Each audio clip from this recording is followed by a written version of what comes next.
এই তো আচার খায়া উঠাইছি 150 টাকা। এইবার আমি খাবো মেন কোর্সে। সব বেশি বেশি করে নিতে নিতে আমার বোনের তো খাবারই শর্ট পড়ে গেছে, এমন মতো কবজি ডুবিয়ে খেয়েছে, আমাকেও খেতে হবে। কি রে, দিয়ে দে, আমাকে নিয়ে দে, আর অল্প সামনে আয়। এই তো হ্যাঁ, থালিটা নিয়ে নিয়েছি, দিয়ে দে। বাবা কি ভাব, এই থালিগুলো এখানে রাখ, আমাকে একটা থালি দিয়ে যায় এখানে। বাহ, এখন খাওয়া যাবে না, এই আরো একটা দিন। আর আমার ফেভারিট এটা, এত দূরে যেতে লাগে বাবা, এদের ভাব দেখলে আমি পারছি না। এই তো পেয়ে গেছি। এই আমাকে দি, আমাকে দি, আমাকে আগে দিতে লাগে তো। ও তুই জানিস না মাসিদের কিন্তু পড়ে।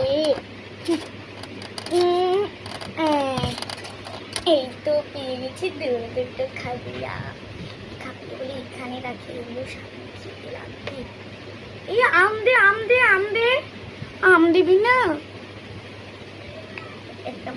কি রে বাবা, আমি আম বড্ড ভালোবাসি, দে না আরো কটা, দে দে, তুই তো জানিস, দে না।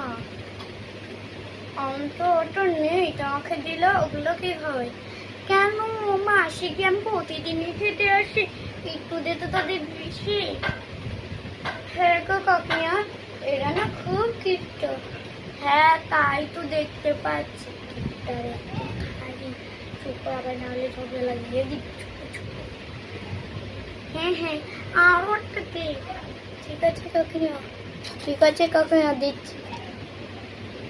এই তো 2-4টা আম খাইয়ে নিব আমি, আরো দুটো দে মেন কোষে। এই সবগুলো দিতে, এই তো স্ন্যাক্স সব। তো চলো এবার খাওয়া শুরু করি। আমটা, আম পরে খাবো, আগে এগুলো কিনে। এই দেখো লাগছে না?